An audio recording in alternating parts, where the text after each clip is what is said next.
Gentleman. Bagalkot ಮತ್ತು ದಾವಣಗೆರೆ ದಕ್ಷಿಣ ವಿಧಾನಸಭಾ ಕ್ಷೇತ್ರಗಳಲ್ಲಿ ಉಪಕದನ ರಂಗೇರಿದೆ. ಇದೇ ಹೊತ್ತಿನಲ್ಲಿ ಆಡಳಿತಾರೂಢ ಕಾಂಗ್ರೆಸ್ ಪಕ್ಷಕ್ಕೆ ಮತ್ತೊಂದು ಕಂಟಕ ಎದುರಾಗಿದೆ. ಕಳೆದ 4 ತಿಂಗಳಿನಿಂದ ಬಾಕಿ ಉಳಿಸಿಕೊಂಡಿದ್ದಂತಹ ಮನೆ ಯಜಮಾನಿಯರಿಗೆ ನೀಡುವಂತಹ ಗೃಹಲಕ್ಷ್ಮಿ ಹಣವನ್ನ ಬಿಡುಗಡೆ ಮಾಡುವಂತಿಲ್ಲ ಅನ್ನುವಂತಹ ತಕರಾರು ಅರ್ಜಿಯೊಂದು ಈಗ ಕೋರ್ಟ್ಗೆ ಸಲ್ಲಿಸಲಾಗಿದೆ. ದಾವಣಗೆರೆ ನಗರದ ನಿವಾಸಿ ಬಿಜೆಪಿ ಕಾರ್ಯಕರ್ತನೂ ಆಗಿರುವಂತಹ ಗೌತಮ್ ಕುಮಾರ್ ಜೈನ್ ಎಂಬಾತನಿಂದ ರಿಟ್ ಅರ್ಜಿ ಸಲ್ಲಿಕೆ ಮಾಡಲಾಗಿದೆ. ಬೈ ಎಲೆಕ್ಷನ್ ಮುಗಿಯುವವರೆಗೂ ಬಾಕಿ ಉಳಿದಿರುವಂತಹ ಗೃಹಲಕ್ಷ್ಮಿ ಹಣವನ್ನ ರಾಜ್ಯ ಸರ್ಕಾರದಿಂದ ಬಿಡುಗಡೆ ಮಾಡದಂತೆ ಅರ್ಜಿಯಲ್ಲಿ ಕೋರಲಾಗಿದೆ. ಮಹಿಳಾ ಮತದಾರರನ್ನ ಸೆಳೆಯುವ ಕಾಂಗ್ರೆಸ್ ಯೋಚನೆಗೆ ಈ ಕಾನೂನು ತಕರಾರಿನಿಂದ ಅಡ್ಡಿಯಾದಂತಾಗಿದೆ. ಬನ್ನಿ ಈ ಬಗ್ಗೆ ಹೆಚ್ಚಿನ ಮಾಹಿತಿಯನ್ನ ಕೊಡ್ತಾರೆ ಡೆಸ್ಕ್ನಿಂದ ನೇರ ಸಂಪರ್ಕದಲ್ಲಿರುವಂತಹ ನನ್ನ ಸಹೋದ್ಯೋಗಿ ಹಬೀಬ್ ದಂಡಿ ಅವರು.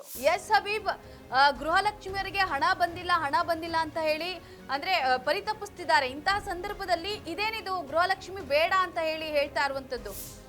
ಎಸ್ ಪವಿತ್ರ, ನೀವು ಹೇಳ್ತಾ ಇರತಕ್ಕಂಥದ್ದು ನಿಜ. ಒಂದು ರೀತಿ ಈಗಾಗಲೇ ರಾಜ್ಯದಲ್ಲಿರ್ತಕ್ಕಂಥ ಮಹಿಳಾ ಯಜಮಾನಿಯರು ಕಳೆದ 4 ತಿಂಗಳಿನಿಂದ ಗೃಹಲಕ್ಷ್ಮಿಯ ಹಣ ಬಂದಿಲ್ಲ ಅನ್ನುವಂಥ ನಿಟ್ಟಿನಲ್ಲಿ ಒಂದು ರೀತಿ ಪರಿತಾಪವನ್ನು ಪರಿತಪಿಸ್ತಿದ್ದಾರೆ. ಆ ಹಣ ಬಂದರೆ ಸಾಕು, ನಮ್ಮ ಅನುಕೂಲಕ್ಕೆ ಏನಕ್ಕಾದ್ರೂ ಆಗುತ್ತೆ, ನಮ್ಮ ಯಾವುದಾದ್ರೂ ಸಮಸ್ಯೆಗಳು, ಚಿಕ್ಕಪುಟ್ಟ ಸಮಸ್ಯೆಗಳನ್ನು ಬಗೆಹರಿಸಬಹುದು ಅನ್ನುವಂಥ ನಿಟ್ಟಿನಲ್ಲಿ ಒಂದು ರೀತಿ ಜಾತಕ ಪಕ್ಷಿಯಂತೆ ಕಾದು ಕೂತ್ಬಿಟ್ಟಿದ್ದಾರೆ. ಆದರೆ ಪರಿಸ್ಥಿತಿ ಈಗ ಹಾಗಿಲ್ಲ. ಬೈ ಎಲೆಕ್ಷನ್ ನೆಪ ಒಡ್ಡಿ ಈಗ ದಾವಣಗೆರೆಯಲ್ಲಿ, ಅದು ಪ್ರಮುಖವಾಗಿ ಬಿಜೆಪಿ ಕಾರ್ಯಕರ್ತರಾಗಿರ್ತಕ್ಕಂಥ ಈ ಗೌರವ್ ಕುಮಾರ್ ಜೈನ್ ಇದಾರಲ್ಲ, ಇವರು ಈಗ ಒಂದು ಮನವಿಯನ್ನು ಸಲ್ಲಿಸಿರ್ತಕ್ಕಂಥದ್ದು ಕೋರ್ಟ್ ಮೆಟ್ಟಿಲೇರಿದ್ದಾರೆ. ಯಾವುದೇ ಕಾರಣಕ್ಕೆ ಗೃಹಲಕ್ಷ್ಮಿ ಹಣವನ್ನು ಈ ಹಂತದಲ್ಲಿ ಬೈ ಎಲೆಕ್ಷನ್ ಮುಗಿಯುವವರೆಗೂ ಕೂಡ ಕೊಡಬಾರದು.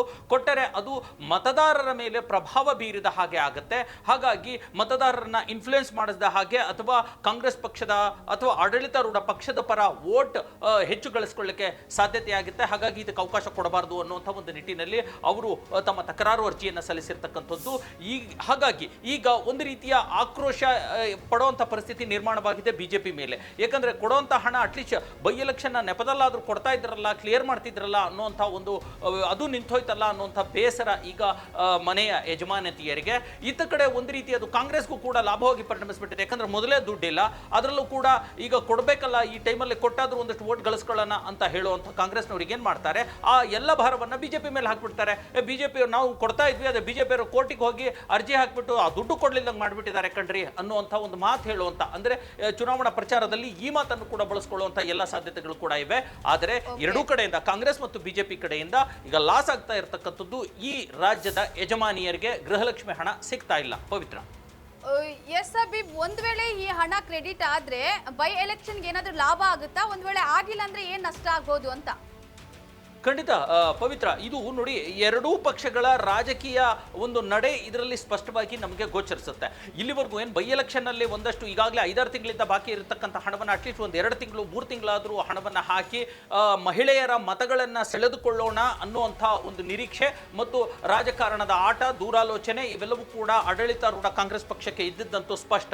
ಇದೇ ಹೊತ್ತಿಗೆ ಆ ಒಂದು ಬೆನಿಫಿಟ್ ಅನ್ನು ಪಡೆದುಕೊಳ್ಳದ ಹಾಗೆ ತಡೆದು ಕಾಂಗ್ರೆಸ್ಸಿಗೆ ಮಹಿಳಾ ಮತದಾರರ ವೋಟ್ ಹಾಕದೇ ಇರೋ ಹಾಗೆ, ಅವರ ವಿರುದ್ಧ ಸಿಡಿದೇಳೋ ಹಾಗೆ, ಅವರ ವಿರುದ್ಧ ಅಂದ್ರೆ ಕಾಂಗ್ರೆಸ್ ಪಕ್ಷದ ಅಭ್ಯರ್ಥಿಗಳ ವಿರುದ್ಧ ಆಕ್ರೋಶ ವ್ಯಕ್ತಪಡಿಸುವ ನಿಟ್ಟಿನಲ್ಲಿ, ಮಹಿಳಾ ಮತದಾರರನ್ನ ಎತ್ತಿಕಟ್ಟಬೇಕು ಅನ್ನುವಂಥ ನಿಟ್ಟಿನಲ್ಲಿ ಪ್ರಮುಖ ವಿಪಕ್ಷವಾಗಿರ್ತಕ್ಕಂಥ ಬಿಜೆಪಿ ಕೂಡ ತನ್ನದೇ ಆಗಿರ್ತಕ್ಕಂಥ ಪೊಲಿಟಿಕಲ್ ಸ್ಟ್ರಾಟಜಿ ಮಾಡ್ತಾ ಇರತಕ್ಕಂಥದ್ದು ಇಲ್ಲಿ ಸ್ಪಷ್ಟಗೊಳ್ಳುತ್ತೆ.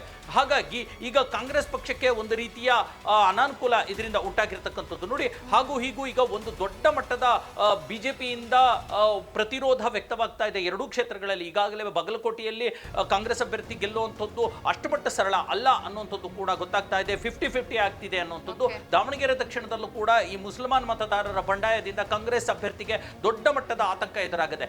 ಈ ಹಂತದಲ್ಲಿ ಈ ಗೃಹಲಕ್ಷ್ಮಿ ಹಣದ ಅಸ್ತ್ರವನ್ನು ಕೂಡ ಈಗ ಬಿಜೆಪಿ ಅದನ್ನ ಕಾಂಗ್ರೆಸ್ ಕೈಯಿಂದ ಕಸ್ಕೊಂಡಿರೋದ್ರಿಂದ ಅದು ಮತ್ತೊಂದು ದೊಡ್ಡ ಮಟ್ಟದ ಕಂಟಕವಾಗಿ ಪರಿಣಮಿಸುವಂತಹ ಎಲ್ಲ ಸಾಧ್ಯತೆಗಳು ಕೂಡ ಇದಾವೆ. ಪವಿತ್ರ, ಓಕೆ ಹಬೀಬ್, ಹಾಗಾದ್ರೆ ಬಿಜೆಪಿಗೆ ಯಾವ ರೀತಿ ಪ್ರಾಫಿಟ್, ಹಾಗೆ ಕಾಂಗ್ರೆಸ್ಗೆ ಯಾವ ರೀತಿ ನಷ್ಟ ಆಗುತ್ತೆ ಅನ್ನೋದಾದ್ರೆ? ಎಸ್ ಪವಿತ್ರ, ಈಗಾಗಲೇ ನೋಡಿ ಒಂದಷ್ಟು ಹಣವನ್ನು ರಿಸರ್ವ್ ಮಾಡಿಟ್ಕೊಳ್ಳಾಗುತ್ತೆ. ಯಾವುದೇ ಚುನಾವಣೆ ಬರಲಿ, ಚುನಾವಣಾ ಖರ್ಚಿಗೆ ಅನ್ನುವಂಥ ಒಂದಷ್ಟು ಹಣವನ್ನು ಆಡಳಿತ ಪಕ್ಷ ಯಾವಾಗಲೂ ಇಟ್ಕೊಳ್ಳುತ್ತೆ. ಅದು ಬೇರೆ ಬೇರೆ ಯೋಜನೆಗಳ ರೂಪದಲ್ಲೋ ಅಥವಾ ಬೇರೆ ಬೇರೆ ಫಲಾನುಭವಿಗಳಿಗೆ ಅನುಕೂಲವನ್ನು ಕಲ್ಪಿಸಿಕೊಡುವ ನಿಟ್ಟಿನಲ್ಲೋ ಒಂದಷ್ಟು ಹಣವನ್ನು ಕೂಡ ರಿಸರ್ವ್ ಮಾಡ್ಕೊಂಡಿರ್ತಾರೆ. ಮತ್ತು ಒಂದಷ್ಟು ಜನಪ್ರಿಯ ಯೋಜನೆಗಳನ್ನು ಕೂಡ ಅದು ಓಪನ್ ಆಗಿ ಹೇಳುವಂಥದ್ದು ಅಥವಾ ಇಂಡೈರೆಕ್ಟ್ ಆಗಿ ಕೊಡುವಂಥ ಒಂದಷ್ಟು ಯೋಜನೆಗಳನ್ನು ಕೂಡ ಇಟ್ಕೊಳ್ತಾರೆ. ನೋಡಿ, ಮೊನ್ನೆ ಅಷ್ಟೇ D C M D K Shivakumar ಅವರು ಮಾತನಾಡಿದ್ರು, ಯಾವುದು ಈ ದಲಿತ ಮೀಸಲಾತಿ ಒಳ ಮೀಸಲಾತಿಗೆ ಸಂಬಂಧಪಟ್ಟ ಹಾಗೆ ದಾವಣಗೆರೆಯಲ್ಲೇ ಡಿ ಕೆ ಶಿವಕುಮಾರ್ ಒಂದು ಮಾತನ್ನ ಹೇಳಿದ್ರು, ನಾವೆಲ್ಲ ಒಳ ಮೀಸಲಾತಿನ ಬರೀ ಬಿಜೆಪಿ ಅದನ್ನ ರಾಜಕಾರಣಕ್ಕೆ ಬಳಸ್ಕೊಳ್ತಾ ಇದೆ ಅಷ್ಟೇ, ಒಳ ಮೀಸಲಾತಿ ಘೋಷಿಸಿದ್ದೆ ನಾವು ಅಂದ್ರೆ ಕಾಂಗ್ರೆಸ್ನವರು, ನಾವು ಈಗ ಈ ಚುನಾವಣಾ ಪ್ರಕ್ರಿಯೆ ಮುಗಿದ ನಂತರ ಅದ್ರ ಕುರಿತಂತೆ ಒಂದು ಸೂಕ್ತ ತೀರ್ಮಾನ ತೆಗೆದುಕೊಂಡು ನಾವು ಒಳ ಮೀಸಲಾತಿಯನ್ನು ಘೋಷಿಸ್ತೀವಿ, ಅದು ದಲಿತರಿಗೆ ಅನ್ಯಾಯ ಆಗೋದಕ್ಕೆ ನಾವು ಬಿಡೋದಿಲ್ಲ ಅನ್ನುವಂಥ ಒಂದು ಮಾತನ್ನ ಹೇಳಿದ್ರು. ಅಲ್ಲಿ ಕಾನೂನು ತೊಡಕು ಬರಬಾರದು ಅನ್ನೋ ನಿಟ್ಟಿನಲ್ಲಿ ಡಿ ಕೆ ಶಿವಕುಮಾರ್ ಒಂದು ಸ್ಪಷ್ಟ ಮಾತು ಹೇಳಿದ್ರು. ಏನು ಅಂತಂದ್ರೆ ಚುನಾವಣಾ ಪ್ರಕ್ರಿಯೆ ಬೈ ಎಲೆಕ್ಷನ್ ಚುನಾವಣಾ ಪ್ರಕ್ರಿಯೆ ಮುಗಿದ ಮೇಲೆ ಆ ಕುರಿತಂತೆ ಕ್ರಮವನ್ನು ಕೈಗೊಳ್ತೀವಿ ಅನ್ನುವಂಥದ್ದು. ಅಂದ್ರೆ ಆ ದಲಿತರ ಮತಗಳನ್ನ ಗಳಿಸುವಲ್ಲಿ ಅವರು ಪ್ರಯತ್ನವೂ ಪಡುವಂಥದ್ದು ಮತ್ತು ಚುನಾವಣಾ ಪ್ರಕ್ರಿಯೆ ನಂತರ ಯಾವುದೇ ಕಾನೂನು ತೊಡಕು ಆಗದೆ ಇರೋ ರೀತಿಯಲ್ಲೂ ಕೂಡ ಮಾತನಾಡುವಂಥ ಕೆಲಸಕ್ಕೆ ಕಾಂಗ್ರೆಸ್ ಮುಂದಾಗಿತ್ತು ಅಲ್ವಾ. ಅದೇ ರೀತಿಯ ಒಂದು ಬುದ್ಧಿವಂತ ನಡೆಯನ್ನ ಈ ಗೃಹಲಕ್ಷ್ಮಿ ಹಣವನ್ನು ಕೊಡೋದ್ರಲ್ಲೂ ಕೂಡ ಕಾಂಗ್ರೆಸ್ ಮುಂದಾಗಿತ್ತು.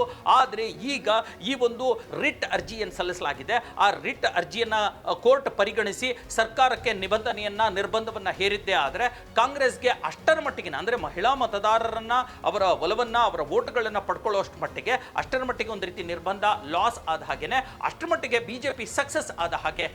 ಪವಿತ್ರ. ಓಕೆ ಅಬೀಬ್, ತಮ್ಮೆಲ್ಲ ಡೀಟೇಲ್ಸ್ಗಾಗಿ ಥ್ಯಾಂಕ್ ಯು. ಎಸ್, ನೋಡಿದಿಲ್ಲ ವೀಕ್ಷಕರೇ, ಇದಾಗಿತ್ತು ಈ ಹೊತ್ತಿನ ಅಪ್ಡೇಟ್ಸ್. ನೆಲ ಜಲ ಭಾಷೆಗಾಗಿ ನೋಡ್ತಾ ಇರಿ ಫೋಕಸ್ ಟಿವಿ.